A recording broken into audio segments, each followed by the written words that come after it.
What's up guys, it's Alex with ATB. Today we're about to do a wash and sand on this patio behind me, and we're just going to do a test here. This is pool shock on this side. This is what a lot of power washer people use.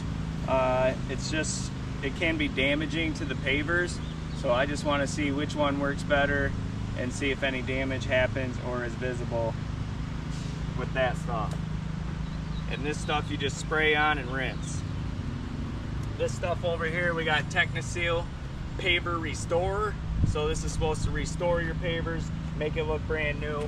We got it mixed up in this bucket here, and we're gonna get it wet, surface wet first, sprinkle some on, and then Louie's gonna use the broom to scrub it. So we're gonna do a time lapse of that.